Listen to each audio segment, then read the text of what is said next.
नमस्कार श्रोते हो. साहित्य पंढरी या कथाकथन चॅनलवर मी तुम्हा सगळ्यांचं मनापासून स्वागत करतो. श्रोते हो, तुम्ही ऐकताय जयवंत दळवी लिखित सारे प्रवासी घडीचे आणि आज भाग 16वा. आता कितीतरी वर्ष लोटली पण मळ्याच्या तोंडावरचा पिंपळ जवळपास होता तसाच आहे. अनेक वाऱ्या वादळांना तोंड देत टिकून राहिलाय. मुळाभोवतीचा कोणी कधी काळी बांधलेला दगडी चबुतरा आता थोडासा निखळलाय आणि पणती ठेवण्यासाठी पुरलेलं दगडी खोरण आता कलंडलेलं आहे. आसपास पसरलेला उघडा माळा अजून तसाच उघडा आहे, पण पिंपळ मात्र पुरता एकलकोंडा झालेला आहे. पूर्वी या पिंपळाखाली केवढा गजबजाट आणि गोंगाट असायचा, कारण या पिंपळाच्या दगडी चबुतऱ्याला लागून पेस्त्यांचा दारूचा गुत्ता होता. मातीच्या भिंतीचं छोटं आखूड खोपट होतं. कपाळावर केसांच्या झिंज्या लोंबाव्या तसं झावळांचं छप्पर त्या भिंतीवर लोंबत असे. एकच माणूस कसाबसा आत शिरेल एवढा एक चिंचोळा दरवाजा होता. त्या दरवाज्यावर एक छोटी काळी पाटी होती, तिच्यावर पांढरी अक्षरं. माडीचा पिठा. येथे ताजी आणि निर्भेळ माडी मिळेल. परवाना घेणार अंतोन पेस्त्याव. त्या दरवाज्यातून एका बाकड्यावर ठेवलेली लाकडी पिंप दिसत. पिंपांना नळाच्या तोट्या असत आणि तोट्यांखाली हिरव्या रंगाचे शिसे असत. त्या पिठाचा दरवाजा बंद झालेला पाहिल्याचं आठवत नाही.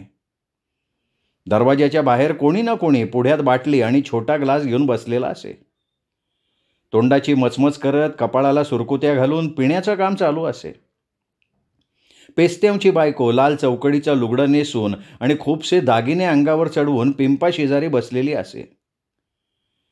तिला कधीही बघावी, ती एकतर गरोदर तरी दिसे किंवा तिच्या मांडीवर केकाटणारं अर्भक तरी असे.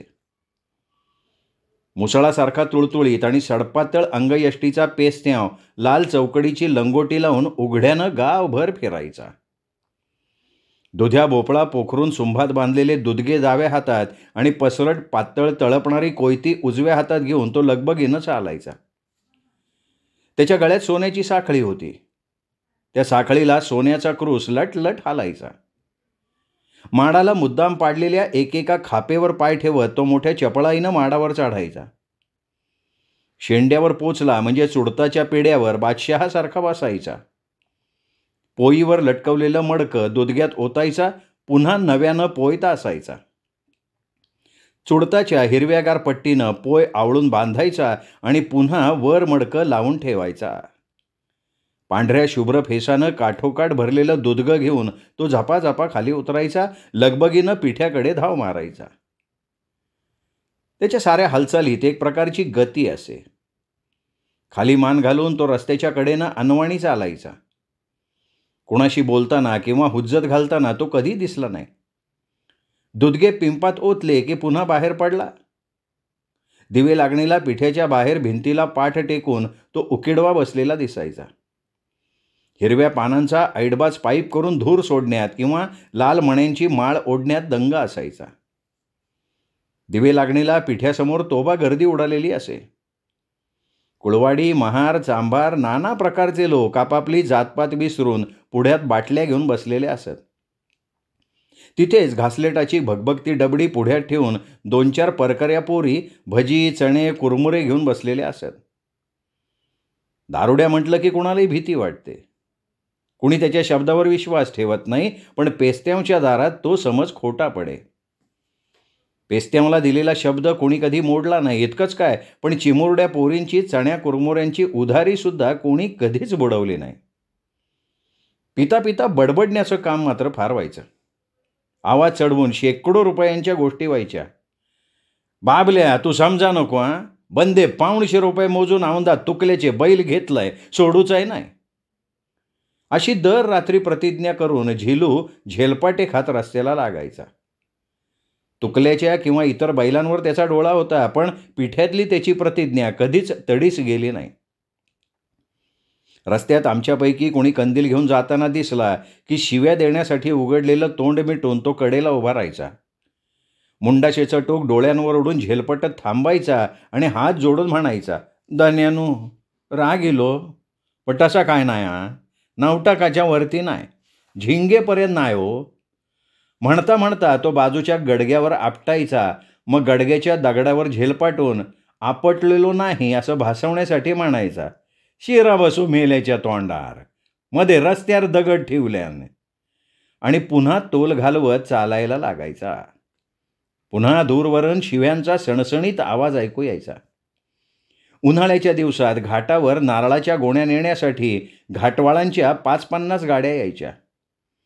बैलांना सोडून गाड्यांचा तळ पडायचा, तो सुद्धा पिंपळाखाली. थोरा डांगाचे घाटवळ गटागटानं दगड टाकून चुली मांडायचे, लाल भडक भात शिजवायचे आणि त्यावर मासळीची मसालेदार कढी टाकून पटापट घास गिळायचे. त्यांचं जेवण पाहिलं की त्यावेळी भुकेच्या गाठी चवताळून जाग्या होत. कलत्या ठेवलेल्या गाडीच्या खाली बसून पुढ्यात पत्रावळ ओढावी आणि बका घास मारावे अशी अनावर इच्छा होई. पण त्यावेळच्या प्रतिष्ठेच्या दडपणामुळे ही इच्छा कधी पूर्ण नाही झाली. हे घाटवळ आले की पेस्त्यांची रोज चलती असे. 5-50 घाटवळ एकाच वेळी पिठ्यावर तुटून पडत, बाटल्यांमागून बाटल्या रिकाम्या करत.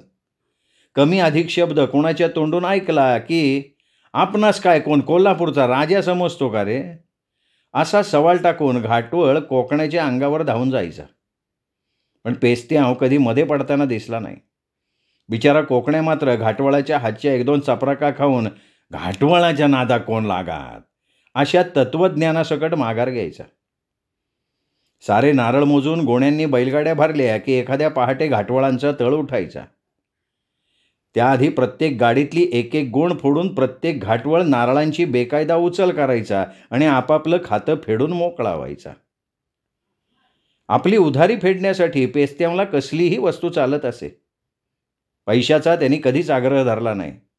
दूध, नारळ, भाज्या इथपासून तो थेट माडाच्या चुडतापर्यंत त्याला काहीही चालत असे. पुरे 2 दिवस प्यालेल्या माडीबद्दल नारळ देण्यात घाटवळांच्या कनवटीचं काही सरत नसे. कारण नारळ मोजून घेण्यात आणि मोजून देण्यात बरोबर हात फिरवला की काम झालं. गावातलं एक देऊळ सोडलं तर नेमानं गर्दी करण्याची दुसरी जागा म्हणजे पेस्त्यांचं हे दुकान. पण 32-34 साली त्याच्या धंद्यावर अचानक थोडा काळ गंडांतर आलं. काँग्रेसनं दारूबंदीची घोषणा केली होती. एवढ्या लांब मुंबईच्या बाजूला काही झालं तरी गावात दारूबंदीचे प्रयत्न होणार नाही त्याची पेस्त्यांना खात्री होती. पण कुणाच्याही ध्यानी मनी नसताना विश्राम न्हावी एकदम दारूबंदीचा पुरस्कर्ता बनला. वास्तविक विश्रामच्या अंगात ते वारं कसं संचारलं हे त्यावेळी कधीच कोणाला कळलं नाही. बाजारात जायच्या रस्त्यावर विश्राम हेअर कटिंग सलून असा रंगीत बोर्ड लावून खोपटाचं सलून करणारा विश्राम हा गावातला पहिला न्हावी. मुंबईच्या अनेक सलूनात त्यांनी नोकरी केली होती. वेगवेगळ्या कटांची नावं त्यांनी पहिल्यांदा गावात आणली. Soldier cut, college cut, gentleman cut वगैरे वगैरे. प्रिन्सेस स्ट्रीटच्या सलूनच्या कामात असताना गांधीची सुद्धा हजामत मी या हातानं केली आहे असं तो बडाईनं सांगायचा. खरं खोटं देव जाणे. पण गावकऱ्यांनी आपल्या प्रथेप्रमाणे ते कधी खरं मानलं नाही. गांधींनी हजामत करून घेताना खादी वापर असा उपदेश केल्यावरून आपण खादी सुरू केली असंही तो सांगायचा आणि तो बैराग्यासारखा लांब खादीचा डगला घालायचा. मुंबईहून तो गावात आला आणि त्यांनी गांधींनी आपल्याकडून खूपदा हजामत करून घेतली असं पहिल्यांदा सांगितलं तेव्हा खऱ्या खोट्याची शहानिशा करण्याआधी त्यांनी उधारी किती बुडवली अशी फक्त सगळ्यांनी रीतिरिवाजानुसार चौकशी केली. अशा या विश्रामच्या अंगात एकदम काय आलं कोण जाणे. मुंबईला दारूबंदीची चळवळ झाली, काही ठिकाणी पिंप ओतून टाकण्यात आली असं ऐकताच त्याला स्फुरण चढलं. एकदा अकस्मात जळती चूड घेऊन तो धावला आणि त्याने पेस्त्यांचं खोपट पेटवलं. सुकलेल्या चुडताचं छप्पर तेवढं जाळालं. गावात सगळ्यांना आश्चर्य वाटलं पण पेस्त्यावनं थोडीसुद्धा चुळबुळ केली नाही. बाबल्या, झिलू वगैरे अट्टल दारूबाज लोकांनी कोणालाही एका शब्दानं न विचारता जवळपासच्या माडांवर चढून झपाझप 5-50 चुडतं तोडली आणि अवघ्या 2 तासांच्या अवधीत श्रमदान करून पेस्त्यांचं खोपट शाकारून दिलं. या बदल्या त्या दिवशी त्यांनी 4-4 बाटल्या मोफत पोटात ओतल्या.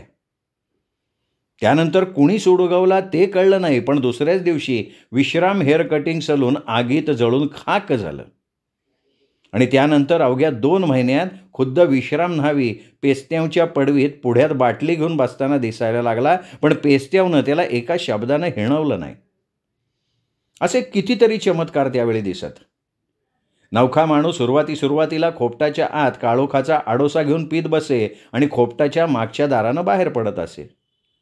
पण एकदा का तो रुळला की त्याला परवा नसे, सर्वांसमक्ष बाहेर बसून तो मचमच करी. पेस्त्यांच्या गुत्तेची आठवण झाली की बाळ्याची मला हटकून आठवण होते. राजरोज पेस्त्यांच्या गुत्त्यामध्ये बसणारा त्या काळातला माझ्या वयाचा पोरगा म्हणजे बाळ्या. एकाएकी तो अट्टल दारूबाज झाला. तो सुद्धा वयाच्या 17व्या-18व्या वर्षी आणि पुन्हा ब्राह्मण कुळातला. तो हायस्कूलमध्ये माझा वर्गमित्र होता, कमालीचा व्रात्य होता. पोराचे पाय पाळण्यात दिसावेत तसे त्याचे दिसत होते, पण तो असा या थराला जाईल असं वाटलं नव्हतं. माझ्या वर्गात असताना त्याला घड्याळं दुरुस्त करायचा नाद होता. फळ्यावरची गणितं सोडवण्यापेक्षा घड्याळांचे पार्ट सोडवणे आणि ते पुन्हा जुळवून त्यांची कानाशी टिकटिक ऐकणे हा त्याचा आवडीचा छंद होता. पण त्याच्या छंदाकडे त्याच्या घरच्या माणसांचं कधी लक्षच नव्हतं.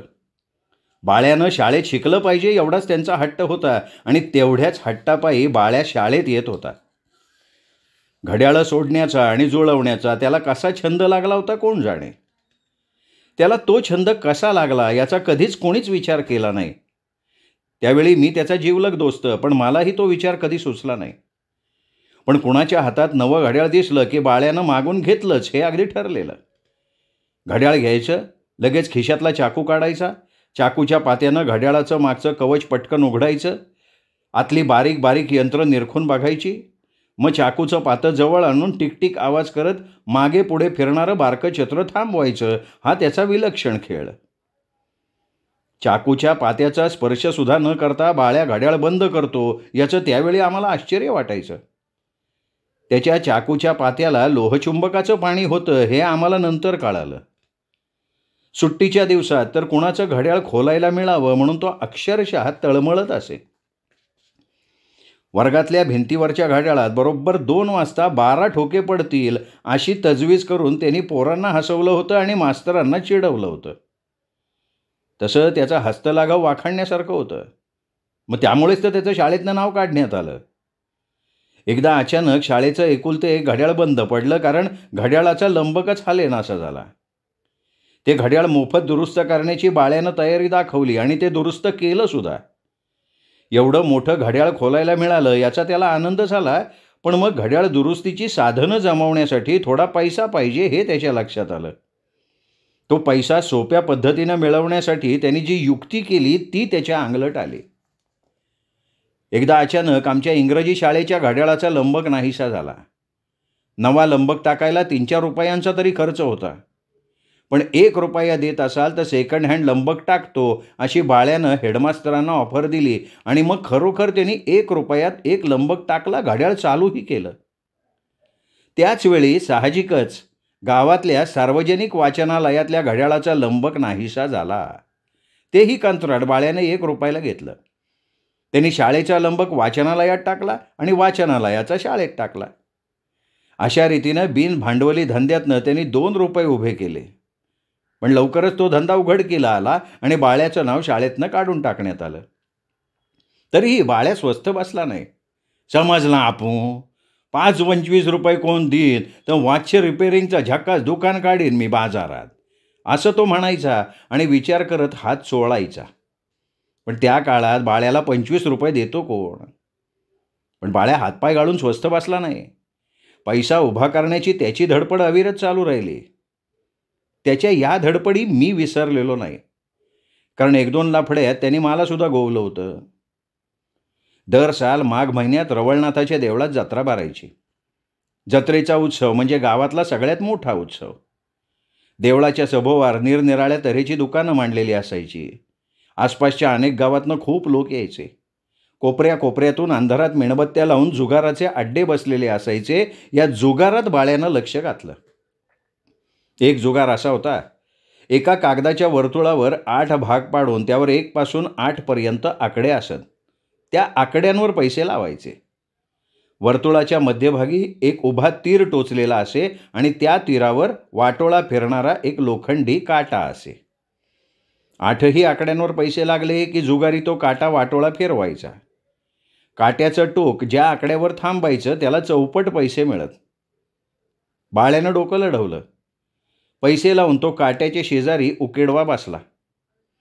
काटा हळूहळू थांबत आला आणि बरोबर बाळूच्या आकड्यावर थांबला. बाळूला चौपट पैसे मिळाले. पुन्हा पैसे लावले. तोच आकडा त्याला पुन्हा लागला. पुन्हा चौपट पैसे मिळाले. पुन्हा तिसऱ्या वेळीही तेच घडलं. तेव्हा मात्र त्या जुगाऱ्याला संशय आला आणि रागाच्या भरात त्यांनी बसल्या बसल्या बाळ्याचं मुस्काट फोडलं. त्या सरशी बाळ्याच्या मुठीतला लोहचुंबकाचा गोळा खाली पडला. पण तो उचलण्याच्या भरीला न पडता बाळ्यांनी गर्दीतनं पोबारा केला आणि मग तो दुसऱ्या जुगाराकडे वळला. हा पांढऱ्या पेपरमिटाचा जुगार होता. जुगाराच्या हातात एक मोठी झोळी होती. त्या झोळीत पांढऱ्या रंगाची शेकडो पेपरमिटं होती. त्यातल्या काही पेपरमिटांवर तांबडे आकडे होते. कितीही पैसे देऊन झोळीत हात घालायचा आणि आतलं एक पेपरमीट बाहेर काढायचं. कोरं पेपरमीट आलं तर पैसे गेले.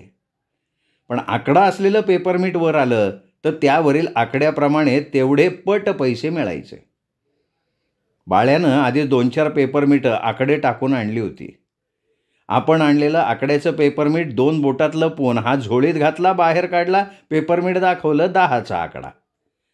बाळ्याला एकदम 2.5 रुपये मिळाले. पुन्हा तीच युक्ती आपण केली तर कदाचित मुस्काट फुटेल या भीतीने तो माझ्यापाशी आला. माझ्या हातात त्याने 2 रुपये दिले आणि एकदम कमाई करण्याच्या हेतूनं 20 आकडा असलेलं पेपरमीट माझ्या बोटात लपवलं. आपण दूर जाऊन उभा राहिला. धडधडत्या काळजानं मी 2 रुपये दिले, झोळीत हात घातला. 20 आकडा असलेलं पेपरमीट वर आलं. ते बघताच त्या दणकट जुगाऱ्यानं माझं मनगड धरलं आणि माझं कानशील रंगवलं, कारण पेपरमीटावर जास्तीत जास्त आकडा 10चा होता. कसा बसा हात हिसकावून मी पळ काढला आणि बाळ्याच्या नावानं शिव्या देत काळोखात रडत बसलो. झाल्या प्रसंगानं बाळ्यालाही वाईट वाटलं. माझी समजूत काढण्यासाठी तो काकोळतीनं म्हणाला, जाऊ दे रे आपू, असा होता कधी कधी, पण अशा फंदात पडाय नको, समजला. आता आपण थोडी सेवा करूया, चल. असं म्हणून त्यांनी मला ओढत नेलं. देवळात पराडकर मास्तर शाळेतल्या मुलांना पेट्या वाटत होते. त्या काळात आमच्या शाळेचा गरीब विद्यार्थी फंड होता. हा फंड जमवण्यासाठी आम्ही मोठ्या उत्साहानं फंडाच्या पेट्या फिरवत असो. गर्दीचे कोणतेही समारंभ गावात असो, तिथे गरीब विद्यार्थी फंडाच्या पेट्या फिरल्याच.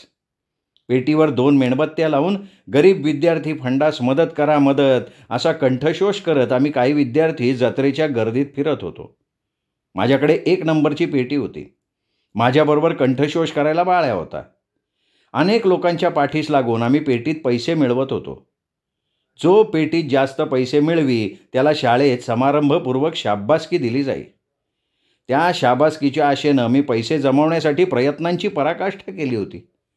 भवानी म्हणून खुद्द पराडकर मास्तरांनी 5ची नोट माझ्या पेटीत टाकली होती.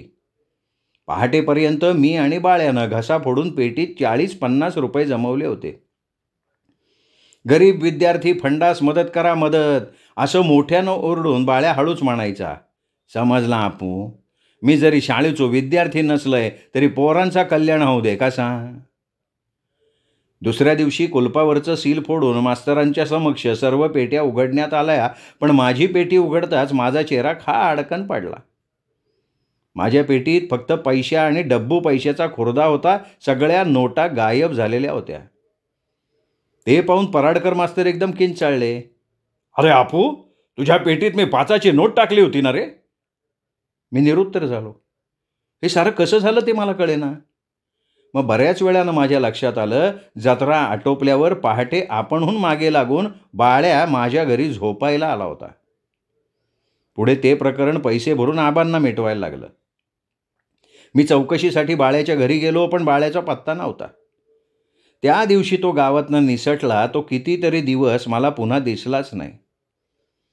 मला वाटलं कुठेतरी जाऊन बाळ्यानं घड्याळ दुरुस्तीचं दुकान उघडलं असेल, पण ते खोटं ठरलं. अकस्मात बाळ्या पुन्हा गावात दिसला, तो सुद्धा थेट पेस्त्यांच्या खोपटात. तथापि दरम्यानच्या काळात तो मुंबईला जाऊन आलेला असावा, कारण पेस्त्यांच्या दारात बाटली घेऊन तो बसायचा आणि एका विशिष्ट तंद्रीत ओरडून म्हणायचा, समजला पेस्त्याव, मुंबईची गटारं सुधारली पण या गावातले लोक सुधारले नाही. पिंपळाखाली रविवारी लाकडाचे भारे विकायला बाया बसलेले असत. तिथं पंचे नेसलेले बामण जमायचे. गो बाय, लाकडाचो भारो कसो? आधेली दी. होय आधेली, चवली द्याव. त्यावर ती बाई काहीही बोलण्याआधी पेस्त्यांच्या पडवीतनं बाळ्या ओरडायचा, समजला रे पेस्त्याव, मुंबईची गटारं सुधारली पण हे बामण नाही सुधारले. पेस्तावच्या पिठ्यातनं आपल्यावर होणारी ही टीका बामणांना सहन होत नसे, पण करणार काय? असे कितीतरी जीव त्या पिंपळाखाली जमलेले असत. पिंपळाच्या मुळात पणती ठेवायला दगडी खोरण होतं. तिथे अर्धवट वेडी आत्तेबाई यायची, लाल आलवण नेसलेली, माथ्यावरच्या पदराची. तिच्या मुलाचं भुसारी दुकान होतं. लग्न झाल्यावर 3ऱ्या आठवड्यात सुनेनं विहिरीत उडी टाकली आणि आत्महत्या केली. पोराला लोक हसले. तो पेस्त्यांच्या पिठात आला आणि अपरात्री झिंगून फिरत असताना घणस चावल्यामुळे कुजून मेला. त्यावेळेपासनं आतेबाईच्या डोक्यावर परिणाम झाला. रोज संध्याकाळी ती त्या पिंपळापाशी यायची, खोरणात पणती ठेवायची आणि कुणाला काहीतरी बजावल्यासारखी बोटं नाचवत ती पिंपळाला प्रदक्षिणा घालायची. तास प्रदक्षिणा घालायची. कधी कधी चक्कर येऊन पडायची सुद्धा. आता ते सारे गेले. पेस्त्यांच्या गुत्त्यात आता ग्रामपंचायतीचा कोंडवाडा आहे. तिथं बसणारी माणसंही नाहीशी झाली. आतेबाईचं पुढं काय झालं कोण जाणे. तो पिंपळ मात्र बराचसा तसाच आहे. भोवतालचा दगडी चबुतरा आता निखळलाय, दगडी खोरण कलंडलाय. पिंपळाच्या छायेत एखाद दुसरी बैलगाडी विसावलेली दिसते. गाडी शेजारी ढेपाळून बसलेले बैल रवंथ करत असतात. श्रोते हो, हा होता भाग 16वा सारे प्रवासी घडीचे या कादंबरीचा शेवटचा अर्थात 17वा भाग उद्या. तोपर्यंत नमस्कार मित्रहो.